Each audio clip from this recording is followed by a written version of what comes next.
Assalamu alaikum, everyone. I hope you are doing well. There is a upcoming challenge to Bitcoin miners that I'm sure many of you have heard about, which is the halving. Now, what is the halving? It is when the reward for mining every additional block in the Bitcoin network is cut in half.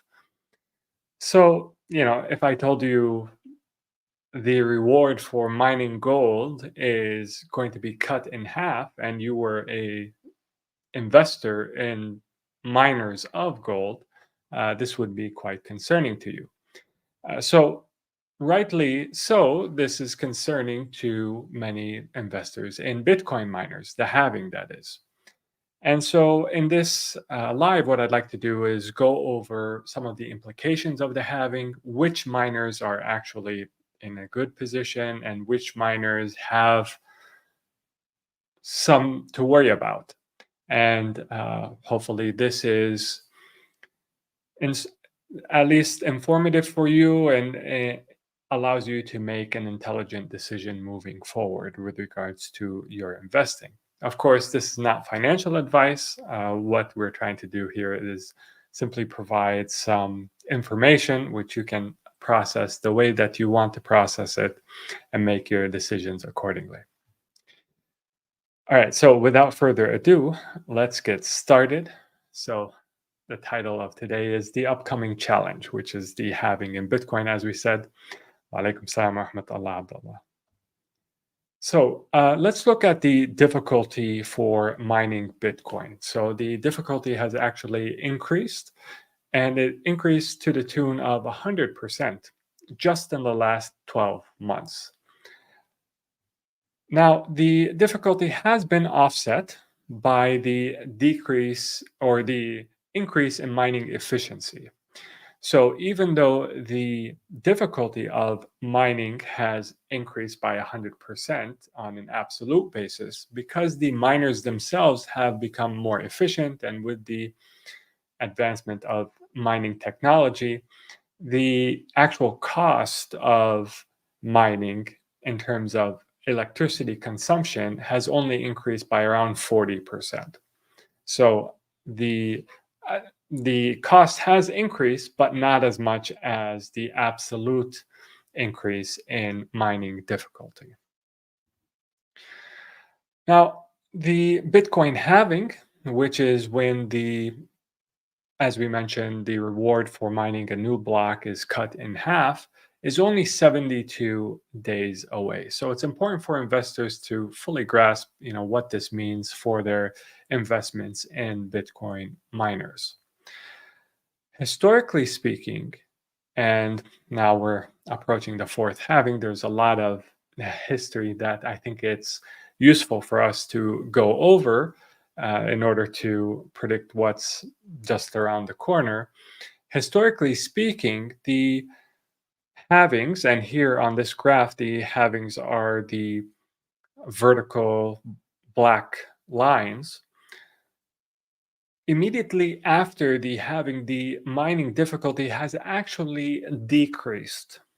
So this is good for surviving miners, that is. And the reason why this decrease happens, so you see the decrease immediately after the first black line, the decrease after the second black line, the third black line, and I think it's going to happen again after this fourth halving. The reason for this is the fact that a lot of mining becomes not economically viable after the halving. So a lot of miners that are either not efficient enough or for whatever reason their cost basis is too high, those miners will go offline. And only the efficient enough miners will remain online. So it's useful for us as investors to look at, and this is an illustration of the projection of the mining difficulty. And in the black line that is, that's the actual increase in mining difficulty. The blue is a projection. And so there is a projection of a dip in the mining difficulty leading up to the halving and immediately post halving. So it's useful for us as investors to see which Bitcoin miners are most likely to survive. Now, one way to gauge which miners are most likely to survive is to look at the all-in cost per coin. And what is this cost going to be post halving? Now, luckily, um, there was a pretty detailed and high quality report released just a week ago that answers this question for us. And again, these are projections based on the analysts' work, but I found it to be a pretty respectable piece of scholarship that was done. And you can see that BitDeer and CleanSpark are sort of already on the sort of shore of safety, in that their all-in cost post-halving is less than the current price of Bitcoin. Whereas you have 6 publicly traded Bitcoin miners that require at least a $50,000 Bitcoin in order to remain economically viable post halving. And then you have a bunch of other publicly traded Bitcoin miners with north of $60,000 requirement for Bitcoin in order to remain economically viable. Uh, so the most expensive all-in costs are from Hut and Argo blockchain. So investing is not as easy as saying, okay, I'm just going to invest in CleanSpark and BitDeer. Although I personally have an investment in CleanSpark, because there are other factors that need to be taken into consideration, including the valuation that each of these companies is sporting. So a lot of the risk that you see in this chart is being priced in to these companies' stocks. And so when I took the actual ratio or product of upside and the um, the security of the respective Bitcoin miners, that's when I got to basically my investing decision. So you have to take risk and reward into consideration when you're making these investments. However, I think that the miners that have a requirement of $50,000 for the price of Bitcoin are very likely to make it. They'll get to the shore of safety post halving. The miners that require 60,000 and more, there's some question marks about that. So there's a lot more risk there. So something to take into consideration. Now, the reason why I think the miners that require 50,000 are in good shape is, well, number one, you have the impact of the Bitcoin ETFs, which is building with time. So far, and we're just at day 17 since the launch of these ETFs, you have a net of $1.5 billion in new inflows into Bitcoin through these ETFs.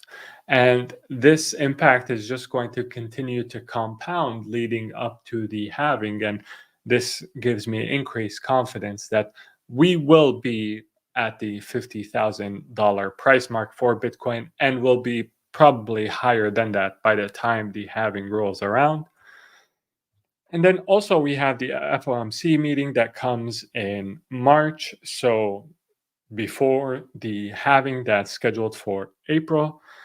So that's in 43 days. And I think what you're going to see is a switch in tone from the latest meeting, which really caused somewhat of a repricing in the markets, where you saw the expectation for a rate cut go from 80% at the beginning of January to only 15% by the beginning of February, as it is today, you're going to see, I think, some more color around when we can expect a rate cut. So currently, the market is pricing in a 51% probability for a rate cut in May versus a 40% probability for just remaining the same. And I think that this probability of a cut, that is, will increase by that time. And I think the most important